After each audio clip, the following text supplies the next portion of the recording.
वंदे पुरुषोत्तमम।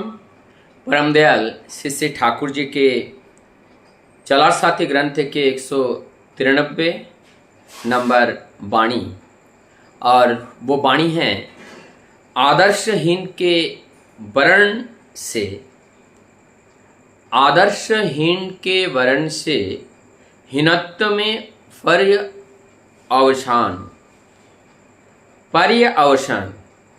अब इस बात को हम समझने का कोशिश करेंगे कि अगर हमने अब हर व्यक्ति जीवन में कुछ ना कुछ चुनाव करते हैं, जीवन में अपना आदर्श किसी ना किसी रूप में वो जरूर चुनाव करते हैं, नहीं तो वो अपने जीवन को आदर्श विहीन रहकर चला नहीं पाते हैं।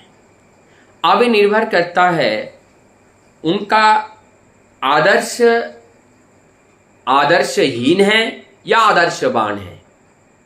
यदि आदर्शवान है तो उस आदर्श के अंदर ऑल आइडियाज विद्यमान होंगे, तब उनके अनुसरण करके चलने वाले के अंदर जितने भी दैवीय गुण हैं, सारे दैवीय गुणों का विकास होगा और अहंकार का नाश होगा, परस्त्रीकातरता कमजोर पड़ेगा, निर्दयता, निष्ठुरता, जितने भी आसुरिक सत्ता शक्ति विद्यमान होते हैं मनुष्य में, वो सारी चीज़ें कम होगी।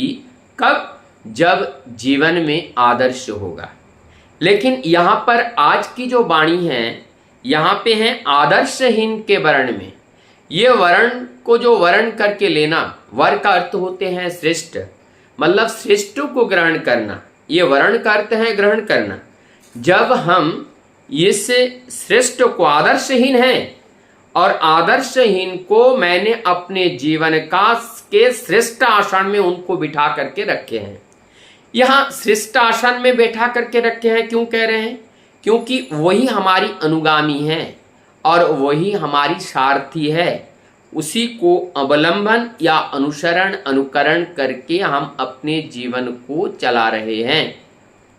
तो आदर्शहीन अगर हमारे इस मन मंदिर में बैठ गए, हमारे विवेक में बैठ गए, तब जाकर के हमने वर्ण किया, मतलब इसको चुनाव किया, इस श्रेष्ठ को चुनाव किया। और श्रेष्ठ को चुनाव करके जब हम चलते हैं तो हमारे अंदर अहंकार बलवत होता है। जब अहंकार बढ़ जाता है तो हमारे अंदर आक्रोश बढ़ती है, ईर्ष्या बढ़ती है, परस्त्री कातरता, ये प्रबल हो जाता है। जब हम अहंकारी बन जाते हैं, आक्रोशित हो जाते हैं, तब हम मदमस्त माने बेहोश की तरह हो जाते हैं। हमारा बोध, बुद्धि, ज्ञान, विवेक सब लोप पा लेते हैं, मतलब सब कमजोर हो जाते हैं। और ऐसे कमजोरी की अवस्था में हीनत्व का जितना पैदान है, जितना स्तर है, जैसे अच्छे का भी कई सारे स्तर हैं। अच्छे, ये अच्छा है, इससे थोड़ा अच्छा है, इससे थोड़ा अच्छा है, इससे थोड़ा अच्छा है। अच्छा का भी जो सुपरलेटिव डिग्री भी है और इसका जो लोअर डिग्री भी है, इसका सुपर डिग्री भी है, लोअर डिग्री भी है।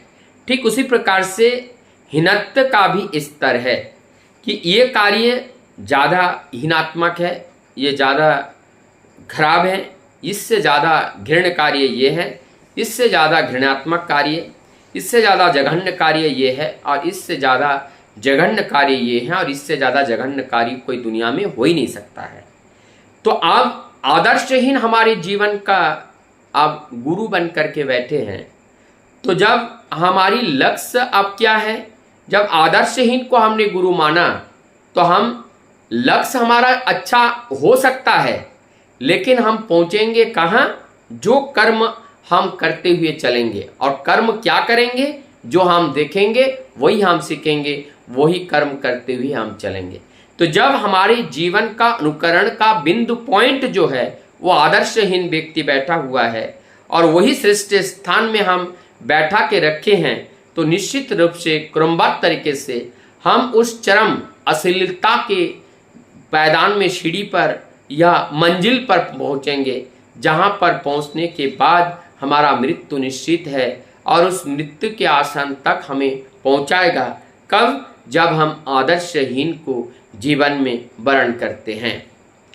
तो यहाँ पर ठाकुर जी के द्वारा एक हम लोगों के लिए एक पहले से ही हम लोगों के लिए उन्होंने एक भविष्यवाणी के रूप में दिया है, या सतर्कतात्मक शब्द का ये वाणी का प्रयोग किए हैं कि अगर हमारे जीवन में इस तरह से कहीं से कोई दिखने को मिल जाए तो पहले पैदान से ही आप अपने को वापस करके अपने मूल में आ जाओ और प्रभु को अपने जीवन में आदर्श के रूप में ग्रहण कर लो और फिर अपने जीवन को नए सिरे से चलाना शुरू करो। तब तो हम अपने जीवन की रक्षा कर सकते हैं, अपने परिवार की रक्षा कर सकते हैं, अपना परिवेश, समाज और राष्ट्र की रक्षा कर सकते हैं। नहीं तो हम ना तो स्वयं की रक्षा कर पाएंगे, जब स्वयं की रक्षा नहीं कर पाएंगे तो किसी की रक्षा हम कर नहीं पाएंगे। तो एक तरीके का परम दयाल के दिया हुआ ये सावधान वाणी है, और ये वाणी मुझे लगता है जिन्होंने ठाकुर जी को ग्रहण किया है उनके लिए भी जरूरत है, जो ठाकुर जी को ग्रहण नहीं किए हैं उनके लिए भी जरूरत है, जो ठाकुर जी को मानता हो उनके लिए भी जरूरत है, जो ठाकुर जी को ना मानता हो उनके लिए भी जरूरत है। मुझे लगता है आप ठाकुर जी को घृणा कर सकते हो, लेकिन ठाकुर जी के विचार को अगर आपने अपने जीवन में नहीं अपनाए, निश्चित रूप से दुख तो आपको भोगना ही पड़ेगा। हम बीज आंख बंद करके जमीन के अंदर अगर गाड़ते हैं, चाहे आंख खोल के गाड़ते हैं, हमारी आंख की क्रियाकलाप के ऊपर निर्धारित होकर के हमारी उस बीज का अंकुरण नहीं होगा। बीज को जमी मिला, जल मिला, आकाश मिला, प्रकाश मिला, तो यहाँ पर पंचतत्व उनको मिल गया। अब वो अंकुरित हो जाएगा। वो हमारी किस स्थिति में हमने उनको उस बीज को जमीन पे डाला, इस पर वो आधारित नहीं है। वो आधारित है, वो पंचतत्व के आधारित है उस जमीन के। अब उनको पंचतत्व मिले, वो अंकुरित होकर के वो वृक्ष का रूप धारण कर लेगा। तब पता चल जाएगा कि कौन सा बीज यहाँ पर बोया गया था। तो आइए हम अपने जीवन को सुधारें, अपने जीवन का अवलंबन जो आदर्श हो, जो श्रेष्ठ हो, उस श्रेष्ठ को जीवन में वर्ण करें, ताकि हम श्रेष्ठता की ओर हम अग्रसर हो पाए। अपने जीवन का जो परम एवं चरम उद्देश्य है, उस उद्देश्य का हम परिपूर्ण कर पाए। वंदे प्रसन्न।